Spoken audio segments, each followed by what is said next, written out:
Hello hi good morning. This is Raghavendra. మీరు చూస్తున్నారు trending soft YouTube channel. So ఈరోజు మనం మంచి ఇంట్రెస్టింగ్ టాపిక్కి తీసుకున్నాము. సో ఏంటంటే ఈరోజు మనము చాలామంది స్టూడెంట్స్ ఏ చాలా ఇన్ని టెక్నాలజీలో సో మెనీ టెక్నాలజీస్ ఉన్నాయి.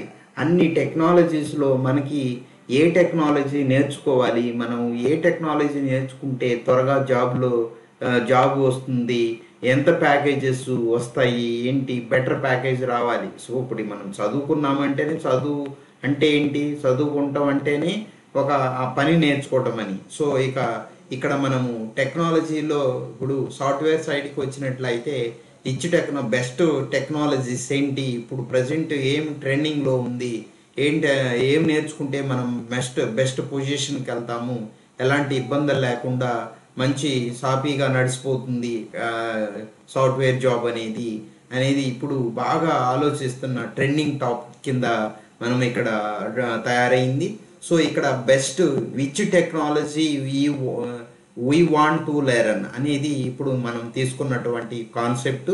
సో ఏ టెక్నాలజీ నేర్చుకుంటే మనకి సాఫ్ట్వేర్ ఇండస్ట్రీలో మంచి జాబ్ వస్తుంది, సో అనేది ఇక్కడ మనం డిస్కస్ చేద్దాం. సో ఇక్కడ మనము ఏ టెక్నాలజీ నేర్చుకుందాము అనే కంటే కూడా ఫస్ట్ ఒక ప్రాజెక్ట్లో మనకి ఏం ఉపయోగపడుతున్నాయి దాన్ని బేస్ చేసుకుని మనము వెళ్ళినట్లయితే మీకు ఒక అవగాహన ఉంటుంది. సో కాబట్టి నేను ఫస్ట్ ఒక ప్రాజెక్ట్ తీసుకుంటున్నాను. ఆ ప్రాజెక్ట్లో మనకి 3 పార్ట్స్ ఉంటాయి. So first part front end అంటే మనకి ఈ డెస్క్టాప్ మీద అంటే ఏవైతే మనకి కనిపిస్తాయో, ఫర్ ఎగ్జాంపుల్ ఇక్కడ నేను చెప్తున్నాను ఫ్రంట్ ఎండ్ అంటున్నాము. సో ఫ్రంట్ ఎండ్లో ఏ టెక్నాలజీలు వాడాలి, బేసిక్గా HTML ఇప్పుడు 5 ట్రెండింగ్లో ఉన్నది. HTML5, CSS3, జావా స్క్రిప్ట్, ఇవన్నీ కూడా మనకి ఫ్రంట్ ఎండ్లో బేసిక్గా వచ్చే టెక్నాలజీస్. సో తర్వాత బూట్స్ట్రాప్ ఇలాంటివి అన్నీ కూడా సిఎస్ఎస్ యొక్క ఫ్రేమ్వర్క్ కింద మనం చెప్పుకోవచ్చు. బేసిక్గా ఇవి టెక్నాలజీలు. సో దానికి మళ్ళీ ఫ్రేమ్వర్క్స్ ఉంటాయి. ఫ్రేమ్వర్క్స్ అంటే ఏం లేదు, సో దీనికి సిఎస్ఎస్, HTML ఇవన్నీ కూడా బేసిక్ లాంగ్వేజెస్. మనం ఏవైతే ఫ్రంట్ ఎండ్లో యూజర్ ఇంటర్ఫేస్కి ఇంటరాక్ట్ అవుతామో వాటిని మనం డిజైన్ చేయడానికి వాడేది HTML వాడితేనేమో. సో బేసిక్ ఫ్రంట్ ఎండ్లో UI ఇంటర్ఫేస్ కాంపోనెంట్స్ డెవలప్ చేయడానికి HTML వాడతాము. దాన్ని నీట్గా డిజైన్ చేయాలి అని అంటే, యూజర్ అట్రాక్టింగ్ వేలో మనకి డిజైన్ చేయాలి అని అంటే ఒక పేజ్ కరెక్ట్గా ఒక ప్రాజెక్ట్లో యూజర్ ఇంటర్ఫేసెస్ బాగా ఉన్నట్లయితేనే యూజరు అట్రాక్ట్ అయ్యి ఎక్కువ టైము మన సైట్ని విజిట్ చేయడానికి ఇంట్రెస్ట్ చూపుతాడు. సో కాబట్టి దాన్ని మనము డెకరేట్ చేయాలంటే నీట్గా CSS3ని వాడతాము. అలాగే జావా స్క్రిప్ట్ ఏదైనా మనకి HTML, CSS అంటే ఫ్రంట్ ఎండ్లో మనము స్టార్టింగ్లోనే కొన్ని వ్యాలిడేషన్ అనేది జరగాలి. అంటే అంటే సర్వర్కి సబ్మిట్ చేయకపోయే ముందు మన రిక్వెస్ట్ ఇక్కడ కొన్ని వ్యాలిడేషన్ జరుగుతాయి. అలాగే కొన్ని మూమెంట్స్, అలాగే సమ్ యానిమేషన్స్ అలాంటివి చేయాలంటే జావా స్క్రిప్ట్ మనము వాడతాము. సో వ్యాలిడేషన్ పర్పస్కి సో ఫ్రంట్ ఎండ్లోనే ఇక్కడ మనకి జరుగుతాయి. సో బ్రౌజర్లోనే జరిగిపోతాయి దీని యొక్క ఎగ్జిక్యూషన్ అనేది. సో అలాంటి వాటికి మనం జావా స్క్రిప్ట్ని వాడతాము.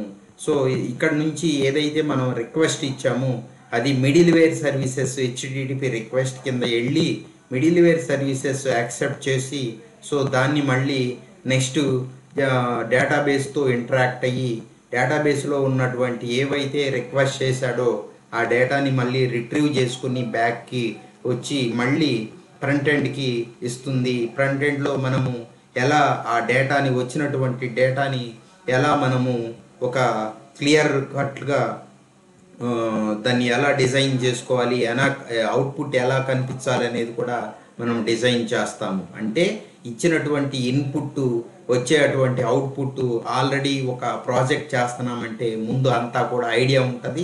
ఐడియా ప్రకారమే ఇన్పుట్ ఇచ్చే దాని ప్రకారం అవుట్పుట్ వస్తుంది. కాబట్టి ఆ టైప్ ఆఫ్ యూజర్ ఇంటర్ఫేసెస్ని ఫ్రంట్ ఎండ్లో మనము డెవలప్ చేసి పెడతాము. సో మనము రిక్వెస్ట్ ఇచ్చాము, ఆ రిక్వెస్ట్ తీసుకొస్తుంది. మిడిల్ వేర్ సర్వీసెస్లో ఏముంటాయి అనుకున్నాం? మిడిల్ వేర్ సర్వీసెస్ ఇక్కడ ప్రీవియస్గా మంచి మంచి ప్లాట్ఫాము జావా అని చెప్పుకోవచ్చు. ఇది నియర్లీ ఒక 20-25 ఇయర్స్ ట్రావెల్లో 20-30 ఇయర్స్ అవుతుంది. అది ఒక ప్లాట్ఫాము, అది బెస్ట్ ప్లాట్ఫాము, అలాగే టెక్నాలజీగా తయారయ్యింది. సో ఎన్నో టెక్నాలజీలు జావాని యూజ్ చేసి డెవలప్ చేయటం జరిగింది. సో కాబట్టి అది ఒక బెస్ట్ ప్లాట్ఫామ్ కింద, అలాగే బెస్ట్ టెక్నాలజీ కింద ఇప్పుడు ట్రెండింగ్లో ఉంది జావా టెక్నాలజీ. సో దాని తర్వాత నెక్స్ట్ సమ్ డిఫికల్టీస్ కొన్ని ప్రీవియస్ నుంచి కొన్ని ఇంట్రడ్యూస్ చేసుకుంటూ, సో దానిలో ఏదైనా చిన్న డ్రాబ్యాక్స్ ఉన్నట్లయితే దాన్ని రెక్టిఫై చేసుకుంటూ ఇప్పుడు నియర్లీ 30 ఇయర్స్ నుంచి ట్రెండింగ్లో ఉన్నటువంటి అది బ్యాక్ అండ్ సాఫ్ట్వేర్, అంటే మిడిల్ వేర్ సాఫ్ట్వేర్, అలాగే టెక్నాలజీ కూడా అయ్యింది. సో అలాగే నెక్స్ట్ జావా తర్వాత అది బిగ్ ప్రాజెక్ట్స్కి జావాని యూజ్ చేయడం జరిగింది. ప్రీవియస్ అన్ని ప్రాజెక్ట్స్ కూడా దాదాపు చాలా ప్రాజెక్ట్స్ కూడా జావాలోనే డెవలప్ చేయడం జరిగింది. ఎందుకంటే అది ఓపెన్ సోర్స్ కాబట్టి ముందుగా మనం ఎవరికి డబ్బులు పే చేయాల్సిన అవసరం ఉండదు. సో అది జావాని మనము వాడుకోవాలి అని అంటే కొన్ని ప్యాకేజెస్ ఉన్నాయి, అంటే కొన్ని టూల్స్ ఉన్నాయి. ఆ టూల్స్కి కంపల్సరీగా ఇప్పుడు శాప్ ఉంది, శాప్ కంపల్సరీగా జావాని యూజ్ చేసి వీటిని యూజ్ చేసి డెవలప్ చేయడం జరిగింది. అది ఒక స్పెసిఫిక్ పర్పస్. ఒక బిజినెస్ తీసుకున్నట్లయితే ఆ బిజినెస్ ఒక బిజినెస్ ఉందంటే ఆ బిజినెస్లో ఎన్ని రకాలైనటువంటి ఫంక్షనల్, నాన్ ఫంక్షనల్ ఇవన్నీ కూడా చేయాల్సినవి, ఒక బిజినెస్లో కావాల్సినవన్నీ కూడా శాప్లో చేయటం జరిగింది, డెవలప్ చేయటం జరిగింది. సో అది మనము వాడుకోవాలి అని అంటే దానికి అమౌంట్ అనేది పే చేయాల్సి ఉంటుంది. సో అట్లా కొన్నిటికి పెయిడ్ సర్వీసెస్ ఉన్నాయి. సో కాబట్టి జావా ఇంత పెద్ద ట్రెండింగ్ ఎందుకు క్రియేట్ చేసిందంటే మెయిన్గా ఓపెన్ సోర్సు. సో ఈ ఎన్ని కంపెనీసు వాడటం అనేది అన్ని కంపెనీస్ జావాని వాడుతున్నాయి కాబట్టి సో బెస్ట్ ప్రోగ్రామింగ్ లాంగ్వేజ్ లాగా తయారయ్యింది. సో తర్వాత నెక్స్ట్ అలాగే జాబ్స్ కూడా మంచి అన్ని కంపెనీస్ వాడుతున్నాయి అంటే బెస్ట్ అన్నిటిలో కూడా జాబ్స్ ఉంటాయి. సో కాబట్టి జావా నేర్చుకుంటే బెస్ట్ ఫీచర్ ఉందని ప్రీవియస్గా అందరూ కూడా జావా నేర్చుకోవడం జరిగింది. సో జావా నుంచి దేనికి వెళ్ళినా సరే సో వాడికి ఈజీగా ఉంటుంది. ఏ టెక్నాలజీకి కన్వర్ట్ అయినా సరే జావా నేర్చుకుని ఉన్నట్లయితే మిగతావన్నీ కూడా చాలా తక్కువ టైంలో ఎక్కువ నాలెడ్జ్ని, అలాగే మంచి అదే దాని నుంచి తయారు చేసినటువంటి ఏవైనా సరే టెక్నాలజీలు నేర్చుకోవడం అనేది ఈజీగా ఉండేది. సో అలాగే అది బిగ్ ఎబో యావరేజ్ అంటే పెద్ద ప్రాజెక్ట్స్కి జావాని వాడేవారు. మిడిల్ లెవెల్ ఏవో యావరేజ్ బిలో యావరేజ్ ఉన్నాయి. తర్వాత పిహెచ్పి కానీ, సో .NET కూడా దాంతోపాటు మైక్రోసాఫ్ట్ వాడిది. సో .NET కూడా మంచి ట్రెండింగ్ క్రియేట్ చేసింది. జావాకి కాంపిటేటర్గా ఉండేది .NET. సో అది కూడా పెద్ద ప్రాజెక్ట్ చేయడానికి మైక్రోసాఫ్ట్ రిలేటెడ్ ప్రాజెక్ట్స్ మైక్రోసాఫ్ట్ వాడు క్రియేట్ చేసినటువంటిది కాబట్టి అది కూడా మంచి ట్రెండింగ్లో ఉన్నటువంటి టెక్నాలజీ. సో తర్వాత పిహెచ్పి, తర్వాత పైథాను, తర్వాత శాప్ గురించి చెప్పుకున్నాం. తర్వాత ఇప్పుడు ప్రజెంట్ నోడ్ జేఎస్ అనేది ఒక టెక్నాలజీ. అది జావా స్క్రిప్ట్తో దాన్ని రెడీ చేయటం జరిగింది. సో జావా స్క్రిప్ట్ని యూజ్ చేసి మనము అలాగే ఏదైనా సరే ఫస్ట్ ప్రీవియస్గా జావా స్క్రిప్ట్ అనేది ఓన్లీ ఫ్రంట్ ఎండ్కు మాత్రమే ఉపయోగపడేది. ఇప్పుడు జావా స్క్రిప్ట్ నోడ్ జేఎస్ వచ్చిన తర్వాత ఇటు ఫ్రంట్ ఎండ్ గాను, అంటే ఫ్రంట్ ఎండ్ టెక్నాలజీలు అంటే ఏంటి, యాంగులర్, అలాగే రియాక్ట్.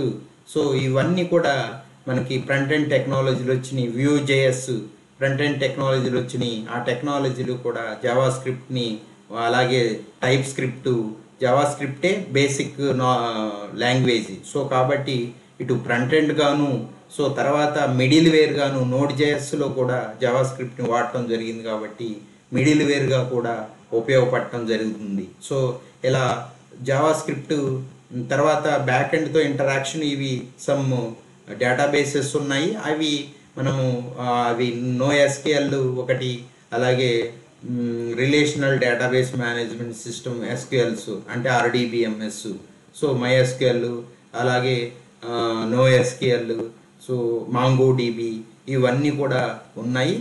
దాంతో ఇంటరాక్ట్ అయ్యి సో ఏవైతే మనకి రిక్వెస్ట్ ఇచ్చామో ఫ్రంట్ ఎండ్లో అవి back end middleware services accept చేసి ఇవి తీసుకొచ్చి మళ్ళీ ఫ్రంట్ ఎండ్కి అందించడం జరుగుతుంది. సో బేసిక్గా ఇవి ఒక ప్రాజెక్టు యొక్క మొత్తం థీము. సో ఫ్రంట్ ఎండ్ ఇచ్చినటువంటి రిక్వెస్ట్ మిడిల్ వేర్ తీసుకొని ఇది ప్రాసెస్ చేసిన తర్వాత ప్రాసెస్ ఏం తీసుకోవాలనేది ఆ డేటా తీసుకొని మళ్ళీ మిడిల్ వేర్ సర్వీసెస్ ఫ్రంట్ ఎండ్కి ఇవ్వటం జరుగుతుంది. ఫ్రంట్ ఎండ్ అంటే మనకి ఏవైతే మనం ఇక్కడ ల్యాప్టాప్లో కానీ డెస్క్టాప్లో కానీ మనం చూస్తున్నామో అదే మనకి ఫ్రంట్ ఎండ్. మనకి ఇక్కడ కనిపించనివి బ్యాక్ ఎండ్లో జరిగే అన్నీ కూడా ఇది మిడిల్ వేర్ సర్వీసెస్, అలాగే డేటాబేస్ కూడా మనకు కనిపించదు. ఇవన్నీ కూడా బ్యాక్ ఎండ్లో జరుగుతూ ఉంటాయి. మనం ఇచ్చినటువంటి రిక్వెస్ట్కి రెస్పాన్స్ అనేది జనరేట్ చేసి మనకి ఫ్రంట్ ఎండ్ కనిపిస్తూ ఉంటాయి. సో ఇది ఒక్కటే మనకి పార్ట్ కాదు, ఇవి కూడా 2 పార్ట్స్ ఉంటాయి. సో కాబట్టి మనకి బెస్ట్గా చెప్పేది ఏంటంటే ఇక్కడ మనము జావా అనేది ప్రీవియస్గా మంచి ట్రెండింగ్ క్రియేట్ చేసినటువంటి టెక్నాలజీ, అలాగే .NET కూడా దీనికి జావాకి కాంపిటేటర్ టెక్నాలజీ. సో ఇది మొత్తం కూడా మంచి ట్రెండింగ్ క్రియేట్ చేసినటువంటి టెక్నాలజీస్ ప్రీవియస్గా. సో చిన్న చిన్న ప్రాజెక్ట్స్కి, బిలో యావరేజ్ ప్రాజెక్ట్స్కి PHP, పైథాన్, సో ఇవి వాడటం జరిగింది. సో నెక్స్ట్ ఇంకా మనం చెప్పుకున్నట్లయితే కొన్ని ఫ్రంట్ ఎండ్లో మనము కొన్ని ఉన్నాయి, నేను అవి చూపిస్తాను. బాగా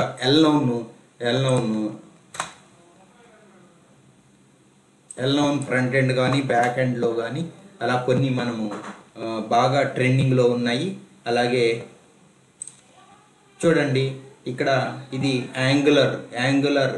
so this is a front end technology, Java script based framework ఇది. సో మనం చెప్పుకున్నాం ఫ్రంట్ ఎండ్లో ఏం కావాలి అనేది. ఫ్రంట్ ఎండ్లో ఇది ఒక యాంగులర్ అనేది ఒక ఫ్రేమ్వర్క్ అంటే ఏంటనుకున్నాము, జావా స్క్రిప్ట్ లాంగ్వేజ్ని బేసిక్గా ఉపయోగించి ఆల్రెడీ కొన్ని ఫంక్షన్స్, కొన్ని కాంపోనెంట్స్ ఏవైతే దానికి కావాలో మెయిన్గా దాన్ని బేస్ చేసుకొని రెడీ చేయడం జరిగింది. అలాగే యాంగులర్, రియాక్ట్ కూడా జావా స్క్రిప్ట్ బేస్డే, ఇది కూడా UI కాంపోనెంట్ లైబ్రరీ. అలాగే ఫ్రంట్ ఎండ్ టెక్నాలజీలో ఏం చెప్పుకున్నాం మనం, HTML5, CSS3, Java script, type script, bootstrap, ఇవన్నీ కూడా ఫ్రంట్ ఎండ్లో వాడతాం. మనకి ఏవైతే కనిపిస్తున్నాయో వాటిని, ఈ టెక్నాలజీని వాడి అవన్నీ మనము యూజర్ అట్రాక్టివ్ వేలో మనం డెవలప్ చేసుకుంటాం. అలాగే Node.js, Express.js ఉంది. Node.js అంటే ఇది middleware services. So middleware services ఇది Node.js కూడా జావా స్క్రిప్ట్తో రెడీ చేయబడినటువంటి యూజ్ చేసినటువంటి టెక్నాలజీ. అలాగే Express.js అనేది Node.js యొక్క ఫ్రేమ్వర్క్. సో ఫ్రేమ్వర్క్ అంటే ఏం లేదు, ఉన్నటువంటి కోరు టెక్నాలజీని మనం స్పెసిఫిక్ పర్పస్ కోసం రెడీ చేసుకుంటాం, వాటిని మనం వాడుకుంటాం. అంటే అలాంటి సిచ్యువేషన్కి ఫ్రేమ్వర్క్స్ని వాడతాము. సో అది జావా స్క్రిప్ట్. తర్వాత PHP, MySQL, ఈ చిన్న ప్రాజెక్ట్స్కి బాగా అంటే యూజర్ ఇంటర్ఫేస్ రెడీ చేయటం కానీ, MySQL వాడటం కానీ, ఈ 2 కంపాటబిలిటీ బాగుంటుంది.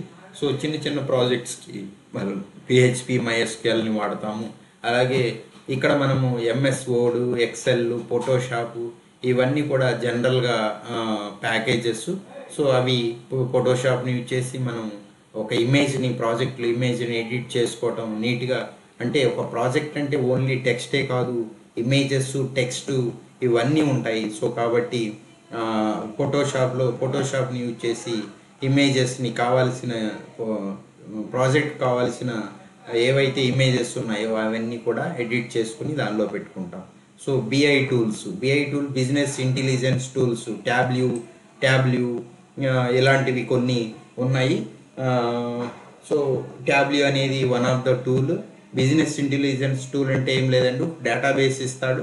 ఆ డేటాబేస్లో ఏవైతే ఇప్పుడు మనకి సూపర్ మార్కెట్ ఉంది, సూపర్ మార్కెట్లో మనము ఏం చేస్తాం, డిఫరెంట్ ప్రొడక్ట్స్ ఉంటాయి. ఏ ప్రొడక్ట్స్ ఈరోజు ఎన్ని పోయినాయి, సో దానికి బాగా ఎక్కువ అమ్ముడుపోయినాయి, ఏది పోవట్లేదు, ఏంటి మనం ఏమైనా డిసిషన్ తీసుకోవాలంటే తగ్గించాలా పెంచుకోవాలంటే దాని మీద అనాలిసిస్ అనేది చేస్తాము. చేసినప్పుడు ఒక టోటల్గా ఏ ప్రోడక్ట్ మీద ఎంత లాభం వచ్చిందని కానీ, ఏది అమ్ముడు పోవట్లేదని కానీ, బాగా అమ్ముడుపోయేది ఏదని కానీ, ఇంకా మనం ఏదన్నా అది ఆ టయానికి తీసుకోవాల్సినటువంటి డెసిషన్స్ ఈ బిఐ టూల్ని యూజ్ చేసి తీసుకోవటం జరుగుతుంది. సో తర్వాత పైథాన్ కూడా రీసెంట్గా మంచి భూమి ఉన్న టెక్నాలజీగా చెప్పుకోవచ్చు. పైథాన్ కూడా ఈ మధ్య బాగా ట్రెండింగ్లో ఉంది, కానీ ప్రీవియస్గా ఉన్నటువంటి టెక్నాలజీని, కానీ ఈ మధ్య బాగా ఒక 5 years నుంచి బాగా పైథాన్ని మనకి వినిపిస్తూ ఉంది. పైథాన్ యూజ్ చేసి కూడా మనం ప్రాజెక్ట్స్ని డెవలప్ చేయొచ్చు. సో తర్వాత డేటా సైన్స్లో కూడా పైథాన్ని వాడటం జరుగుతుంది. సో కాబట్టి పైథాన్ కూడా బెస్ట్ టెక్నాలజీ అని చెప్పొచ్చు. ఈ సి లాంగ్వేజ్ అంటావా, ఇవన్నీ కూడా ప్రీవియస్గా ముందు నుంచి ఉన్నాయే. ఇవన్నీ బేసిక్ టెక్నాలజీ. ఈ నేర్చుకున్నట్లయితే నెక్స్ట్ ఏ లాంగ్వేజ్లో అయినా నేర్చుకోవడం అనేది ఈజీ అయిపోతుంది. సో దాంట్లో 60% ఆఫ్ లాంగ్వేజ్ యొక్క థీమ్ అనేది వచ్చేస్తుంది సి లాంగ్వేజ్ నేర్చుకున్నట్లయితే.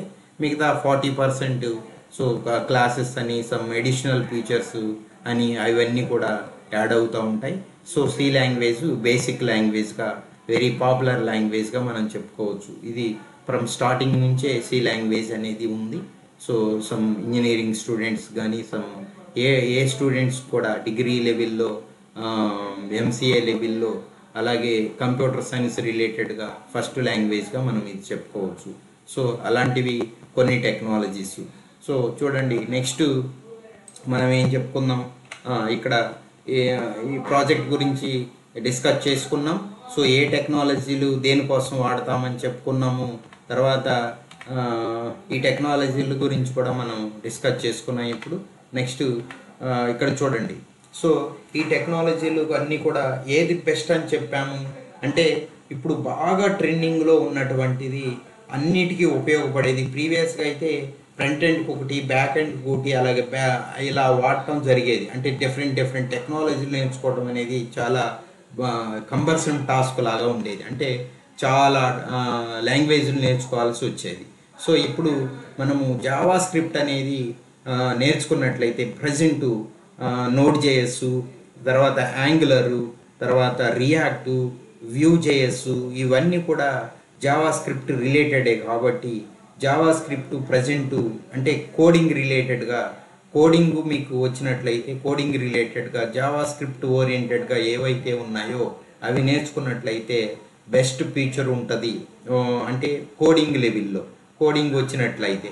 సో ఇంకొకటి ఏంటి అంటే, క్లౌడ్ కంప్యూటింగ్ అనేది ఇప్పుడు బాగా వినిపిస్తున్నటువంటి ఒక వర్డ్. సో క్లౌడ్ కంప్యూటింగ్ అంటే ఏం లేదండి, మనం ప్రీవియస్గా ఏవైతే మనము నేర్చుకుంటామో, ఇప్పుడు జావా నేర్చుకున్నాం, .NET నేర్చుకున్నాం, లేదంటే ఇంకోటి టెక్నాలజీ నేర్చుకున్నాం, ఫ్రంట్ ఎండ్లో ఇవన్నీ నేర్చుకున్నాం, బ్యాక్ ఎండ్లో డేటాబేస్ నేర్చుకున్నాం. సో ఇవన్నీ నేర్చుకున్నాము అంటే ఏంటి, ఇది మనం రన్ చేయగలిగాము, ఒక ప్రాజెక్ట్ చేయగలిగాము. అంటే ఫ్రంట్ ఎండ్ని బేస్ చేసుకుని, మిడిల్ వేర్ని బేస్ చేసుకుని, బ్యాక్ ఎండ్ని బేస్ చేసుకుని, అంటే డేటాబేస్ని బేస్ చేసుకుని, దేన్ని తీసుకున్నా సరే కంపల్సరిగా ఈ అన్నిటి మీద అవగాహన ఉండాలి. మళ్ళీ వీటి మీద టూల్స్, సర్వర్సు, సో దాంట్లో సపోర్టింగ్ టూల్స్, అంటే మనం ఒక ప్రాజెక్ట్ని ఎగ్జిక్యూట్ చేయాలంటే సో మెనీ సర్వర్స్ కానీ, సపోర్టింగ్ టూల్స్ కానీ, సమ్ ఐడీస్ కానీ, సో చాలా కావాలి. అంటే దాని మీద ఎడిషనల్గా నేర్చుకునే చాలా ఉంటాయి. ఇవేంటి ఓన్లీ టెక్నాలజీ, అలా కోడింగ్ ఎలా చేస్తాము ఏంటనేది. సో దీనికి సంబంధించి ఆ కోడ్కి సంబంధించి ఎలా ఎగ్జిక్యూట్ చేయాలి, ఎలా కంపైల్ చేయాలి, ఏ సర్వర్ని వాడాలి, ఏ ఐడిని వాడాలి, ఏ ఐడి వాడితే దేనికి కంపాటబిలిటీ కలిగి ఉంటుంది అనేది ప్రతి ఒక్కటి కూడా మనం నేర్చుకుని ఉంటాం ఒక టెక్నాలజీ నేర్చుకున్నాము అని అంటే. సో ఇవన్నీ కూడా క్లౌడ్ కంప్యూటింగ్ అంటే ఏం లేదు, ఇవన్నీ కూడా ఒక్కసాటన ప్రొవైడ్ చేస్తారు. అంటే మనం ఇప్పుడు యాక్చువల్గా మనం ఏం చేయాలి, ఒక టెక్నాలజీ నేర్చుకోవాలి, దాన్ని రన్ చేయాలి, ఎగ్జిక్యూట్ చేయాలి, దాన్ని మనం ఒక వెబ్ సర్వర్లో పెట్టాలి అంటే మనం ఏం చేస్తాం, మనం లోకల్ సిస్టంలో ఏవైతే కావాల్సిన రిక్వైర్మెంట్స్ ఉన్నాయో, సాఫ్ట్వేర్ రిక్వైర్మెంట్స్, హార్డ్వేర్ రిక్వైర్మెంట్స్ ఏవైతే మన ప్రాజెక్ట్కి మన అవసరాలకు కావాలో వాటిని ఇన్స్టాల్ చేసుకొని మొత్తం ఫుల్ ఫ్లెడ్జ్డ్గా రెడీ చేసుకున్న తర్వాత మనము ఆ ప్రాజెక్ట్ని రెడీ చేసి తీసుకెళ్ళి మనము మొత్తం ప్రాజెక్ట్ని అంతా కూడా ఒక డొమైన్ కొనుక్కొని మనము సర్వర్లో పెట్టుకుంటాం. అప్పుడు మాత్రమే మనకు ఎక్కడి నుంచి ఆ ప్రాజెక్ట్ ఎక్కడి నుంచి అయినా మనము ఆన్లైన్లో యాక్సెస్ చేసుకోవచ్చు. సో ఇది మొత్తం చేయాలంటే ఏం చేస్తాం, మనము మన సిస్టంలో మనము ఇవన్నీ కూడా ప్రొవైడ్ చేసుకొని డెవలప్ చేసుకుని రెడీ చేసుకుంటాం.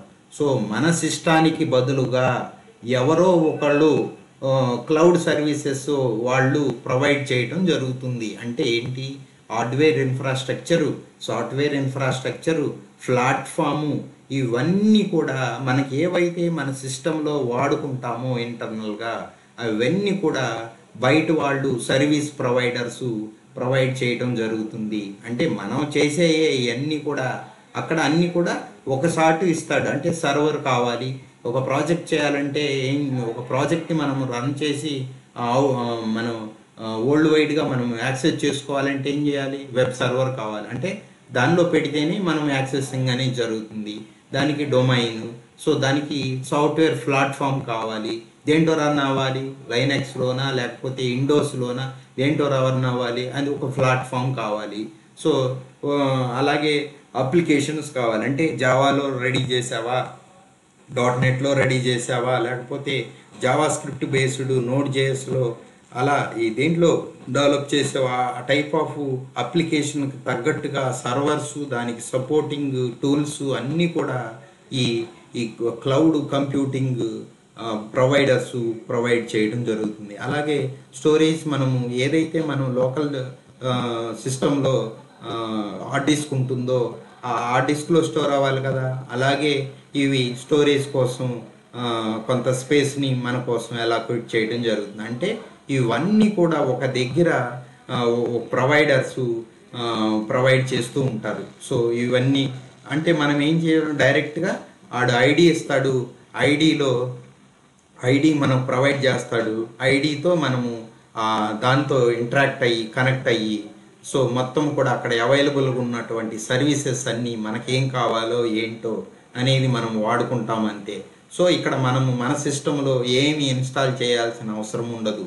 సో ఇవన్నీ కూడా ఇలాంటి సిచ్యువేషన్ ఉండటం వల్ల మనకి అంటే చిన్న ప్రాజెక్ట్ చేసే వాళ్ళకి కానీ, సో చిన్న ప్రాజెక్ట్ చేసే వాళ్ళకి ఇవన్నీ రెడీ చేసుకోవటము, సో వీటిని మెయింటైన్ చేసుకోవటం, సర్వర్లు మెయింటైన్ చేసుకోవటం, ఇవన్నీ కూడా కొంచెం బర్డన్ అయ్యే టాస్క్. కాకపోతే ఏంటంటే స్టార్టింగ్లో ఇన్వెస్ట్ చేసినట్లయితే ఆ ఇన్వెస్ట్మెంట్తో చిన్న కొంచెం ఎక్స్టెన్షన్తో నడిచిపోతుంది. కానీ మనము క్లౌడ్ కంప్యూటింగ్లో ఇక్కడ డిసడ్వాంటేజ్ ఏంటంటే మనము నెల మనం వాడుకునే సర్వీస్కి కంపల్సరీగా అమౌంట్ అనేది పే చేయాల్సి ఉంటుంది. సో ఇది ఒక పెద్ద డ్రాబ్యాక్గా మనం చెప్పుకోవచ్చు. మనం సర్వీసు ఎంత వాడితే ఎంత వేస్తాడనేది కూడా కొద్దిగా ఇంటర్నల్గా కొద్దిగా భయం ఉంటుంది. అంటే ఎక్కువ కాస్ట్ పడుతుందేమో, సో మనం ఇలా వాడుతున్నాము అని మనకి లోపల ఇంటర్నల్గా కొద్దిగా ఫీల్ ఉంటుంది. అదే మనం లోకల్ సిస్టంలో అయితే మనం అన్నీ ఉంటాయి, సో దానికి తగ్గట్టుగా మనం వాడుకుంటాము. దానికైతే ఎలాంటి మనీ అనేది పే చేయాల్సిన అవసరం ఉండదు. కాబట్టి సో క్లౌడ్ కంప్యూటింగ్లో ఇవన్నీ కూడా ప్రొవైడ్ చేసినందుకు మన దగ్గర సర్వీస్ ఛార్జెస్ అనేది చేస్తాడు. సో ఇది అంతా ఏంటి, మనకి ఇక్కడ ఇవన్నీ ఇంటర్నల్గా రోటర్ కనెక్షను, అంటే ఇదంతా క్లౌడ్ కంప్యూటింగ్ ప్రొవైడ్ చేసేటటువంటి services, servers, software platform applications, storage data ఇవన్నీ ఇంటర్నెట్తో కనెక్ట్ అయ్యి ల్యాప్టాప్ టు డెస్క్టాప్, అలాగే ప్రింటర్స్, తర్వాత మొబైల్స్, ఇవన్నీ కూడా ఎలా కావాలంటే అలా మనము యాక్సెస్ అనేది చేసుకోవచ్చు. సో క్లౌడ్ కంప్యూటింగ్ వల్ల ఇది ఉపయోగం. సో దీని క్లౌడ్ కంప్యూటింగ్లో ఏమేమి ఉన్నాయి? సో ఏడబ్ల్యూఎస్ అంటే అమెజాన్ వెబ్ సర్వీసెస్, తర్వాత తర్వాత అజూరు, సో ఇలాంటివి ఐబిఎం వాడివి. సో అలాంటివి కొన్ని బేసిక్గా పెద్ద పెద్ద సర్వీసెస్ ప్రొవైడ్ చేసేవి ఉన్నాయి. అంటే బాగా సర్వీస్ ఇచ్చేయి, బాగా మెయింటైన్ చేసాయి. అంటే దీనిలో సెక్యూరిటీ ప్రొవైడ్ చేయటం కానీ, మెయిన్ ఏం లేదు. ఇక్కడ ఏంటంటే ఫ్లెక్సిబిలిటీ అనేది ఉంటుంది. అంటే మనం ఎక్కడి నుంచి అయినా ఎక్కడికెక్కడి నుంచి మామూలు సిస్టంతోనైనా యాక్సెస్ అనేది చేసుకోవచ్చు. సో అదే మామూలుగా అయితే మన సిస్టంలో ఇన్స్టాల్ చేసుకుంటేనే ఆ సెటప్ అంతా మనం ఉంటేనే మనము ఏదైనా మనం ప్రాజెక్ట్ని మనం చేసుకోవటానికి ఉంటుంది.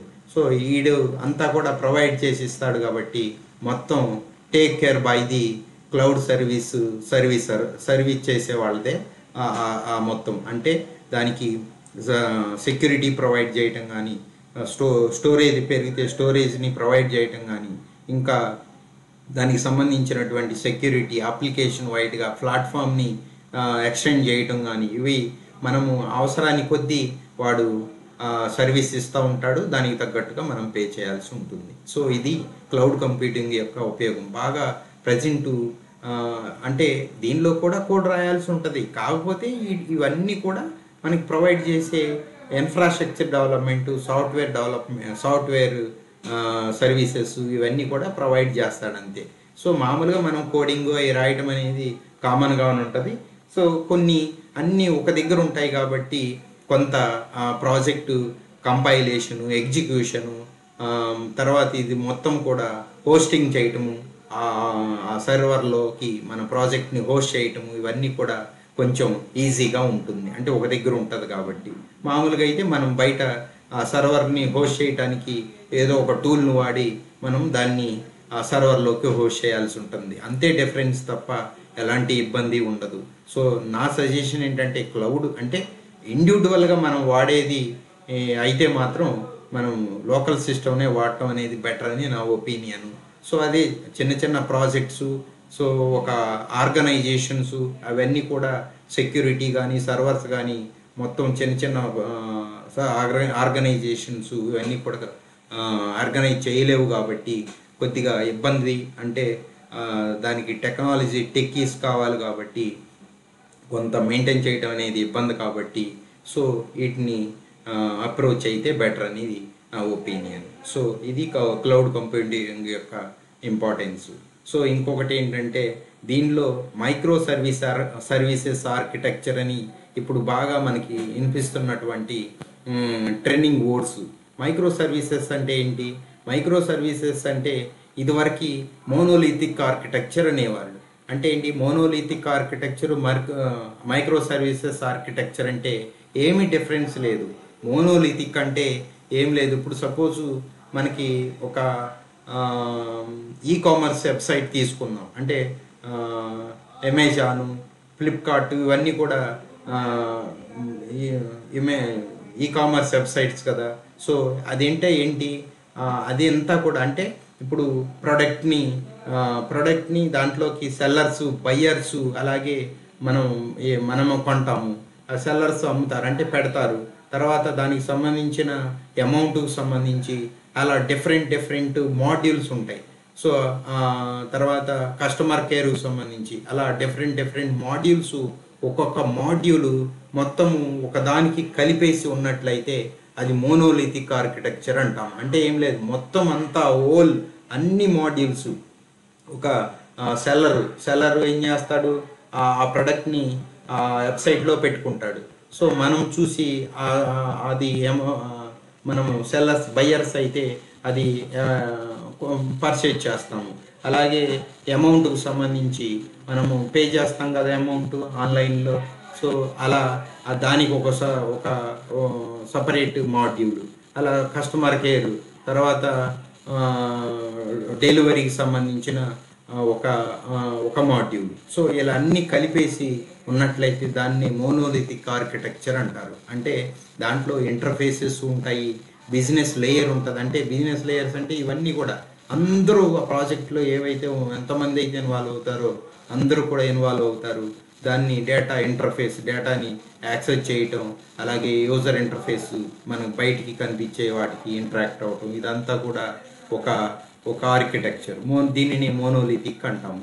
మైక్రో సర్వీసెస్ ఆర్కిటెక్చర్ అంటే ఏం లేదండి, ఇక్కడ మనం చెప్పుకున్నాం బయ్యర్కి, సెల్లర్కి, పేమెంట్కి, మైక్రో పేమెంట్కి, తర్వాత ఆన్లైన్ పేమెంట్కి, తర్వాత కస్టమర్ కేర్కి, ఇవన్నీ డెలివరీకి, ఇవన్నీ కూడా ఒక్కొక్కటి ఒక్కొక్క మాడ్యూల్ అని చెప్పుకున్నాం. సో ఒక్కొక్క దానికి ఒక్కొక్క సపరేట్ ఏదైతే ఒక ప్రాజెక్ట్ లాగా, అంటే సెల్లర్ మొత్తం ఒక ప్రాజెక్ట్ లాగా, బయ్యర్ అంతా ఒక ప్రాజెక్ట్ లాగా, అంటే ఒక మాడ్యూల్ ఒక దానికంటూ ఒక స్పెసిఫిక్ డేటాబేస్ ఉంటుంది, దానికంటూ ఒక బిజినెస్ లేయర్స్ ఉంటారు, అలాగే యూజర్ ఇంటర్ఫేస్ ఉంటుంది. అంటే ప్రతి దానికి కూడా సపరేట్గా డివైడ్ చేయబడి దాన్ని ఒక సపరేట్గా మెయింటైన్ చేయటం జరుగుతుంది. అంటే ఒక సర్వర్లో కాదు, డిఫరెంట్ సర్వర్లోనైనా మనం పెట్టుకోవచ్చు. అంటే ఇది అంతా ప్రాజెక్ట్ మాడ్యూల్స్ అంతా కూడా ఒక సర్వర్లోనే మనం హోస్ట్ చేయాల్సినంత అవసరం లేదు. సో ఒక్కొక్క దేనికి దానికి సపరేట్ చేసేసి ఇక్కడ అంటే ఇక్కడ business layer, database layer, user interface, ప్రతి ఒక్క మాడ్యూల్ కూడా డిఫరెంట్గా ఉంటుంది. ఇది మొత్తం ఒక్కొక్క సర్వీసు ఒక్కొక్క ఇదేమవుతుంది, ఒక్కొక్క దీనిలో అంటే హోస్టింగ్ కూడా డిఫరెంట్ సర్వర్లో హోస్ట్ చేసుకోవచ్చు. ఇవన్నీ కూడా ఒకసారి కావాలంటే ఇవన్నీ ఒకసారి క్లబ్ అవుతాయి. అంటే ఇదేంటి, దేనికి దానికి సపరేట్గా ఉంటుందా అంటే ఏంటి, మైక్రో సర్వీసెస్ అంటే చిన్న పార్ట్ల కింద డివైడ్ చేసి చివరిలో మనకి ప్రాజెక్ట్లో మొత్తం అంతా కూడా యాక్సెస్ అనేది చేసుకోవచ్చు. అంటే ఇక్కడ ఏమవుతుంది, మెయిన్గా డివైడ్ చేయటం వల్ల, దేనికి దానికి డివైడ్ చేయటం వల్ల క్లారిటీ ఉంటుంది డెవలప్ చేసేటప్పుడు. కానీ అలాగే ఏదైనా ప్రాబ్లమ్స్ వస్తే రెక్టిఫై చేయటం కానీ, ఇలా మైక్రో సర్వీసెస్ కింద డివైడ్ చేయటం వల్ల ఏ డొమైన్ ఆ డొమైన్, అంటే ఏ దేనికి సంబంధించి దానికి ఇలా ఈజీ అవుతాయి. అంటే డెవలప్ చేయటం ఈజీ అవుతుంది, ఏదైనా ప్రాబ్లం వస్తే రెక్టిఫై చేయటం ఈజీ అవుతుంది, అన్నీ కూడా ఫాస్ట్ యాక్సెస్ ఉంటుంది. సో వీటన్నిటిని కూడా ఒక దగ్గర మనం యాక్సెస్ చేసుకోవచ్చు. వీటిని మైక్రో సర్వీసెస్ అంటారు. అంటే ఇవన్నీ కూడా మైక్రో సర్వీసెస్. స్ప్రింగ్ బూట్ అనేది ఒకటి బాగా ఇప్పుడు ప్రజెంట్ ట్రెండింగ్లో ఉన్నటువంటి జావాకి సంబంధించింది. స్ప్రింగ్ బూట్ అనేది వాడి మన మైక్రో సర్వీసెస్ని క్రియేట్ అలాగే మోనోలిథిక్ ఆర్కిటెక్చర్ కూడా క్రియేట్ చేయడానికి స్ప్రింగ్ బూట్ అనేది వాడతాము. సో ఇది బెస్ట్ సర్వీసెస్ జావాకి సంబంధించి కాబట్టి, అన్ని ప్రీవియస్గా ముందు నుంచి ఒక 30 years ఇండస్ట్రీలో ఉంది కాబట్టి దానికి సంబంధించినటువంటి ప్రాజెక్ట్ని రెడీ చేయడానికి స్ప్రింగ్ బూట్ని వాడటం జరుగుతుంది. సో ఇది మైక్రో సర్వీసెస్ యొక్క స్టోరీ. సో నెక్స్ట్, సో ఇవి మనం బేసిక్గా మనం అనుకుంటాం. అంటే ఇక్కడ మనకి కంక్లూజన్ ఏంటి, బేసిక్గా మన కంక్లూజన్ మనం ఏం చెప్పుకుంటాము, ఏ టెక్నాలజీని మనం ఫస్ట్ మనము చూజ్ చేసుకోవాలి అనేది మనం ప్రజెంట్ మనం క్వశ్చన్. సో ఇప్పుడు బెస్ట్ టెక్నాలజీ అక్కడ ఎప్పుడు కూడా కోడింగ్ వస్తేనే బెటర్ అనేది నా ఒపీనియన్. సో కోడింగ్ నేర్చుకున్న తర్వాత బెటర్గా 1 by 1 అన్నిటిలో అవేర్నెస్ వచ్చాక ఒక పర్టికులర్గా ఒక టూల్ కానీ ఇంకోటికి నేర్చుకున్నట్లయితే మనకి బెస్ట్ ఆపర్చునిటీస్ వస్తాయి. సో దానికి మనం బేసిక్గా అన్నిటి మీద అవగాహన ఉండాలి. అలాగే ఏ టెక్నాలజీని మనం చూజ్ చేసుకుంటే మనం ఆ టయానికి బెటర్ పొజిషన్ ఉంటుంది అనేది కూడా మీరు ఒకసారి ఆ టయానికి ఎంక్వైరీ చేసుకోండి. నేను కొన్ని చెప్పాను.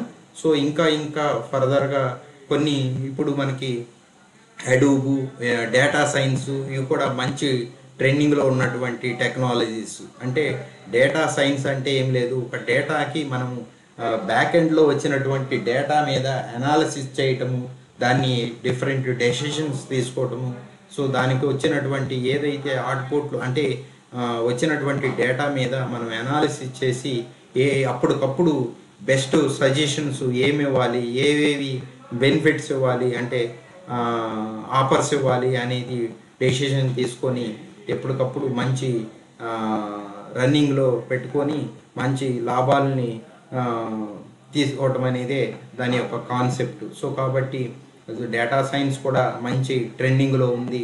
సో డేటా సైన్స్లో చాలా టెక్నాలజీలు ఇంక్లూడ్ అయి ఉన్నాయి. అది ఏదైతే బెటర్గా ఉంటుంది, అది పర్టికులర్గా మనం చూస్ చేసుకునేది ఏంటి అనేది కూడా ఒకసారి చూసుకొని, సో ఏది బెటరో ఆ టయానికి మీరు ఎంక్వైరీ చేసుకుని ఎన్నట్లయితే మంచి పొజిషన్కి వస్తారని నేను ఆశిస్తున్నాను. సో మీకు నచ్చితే లైక్ చేయండి, షేర్ చేయండి, సబ్స్క్రైబ్ చేయండి. Thank you very much. Thank you.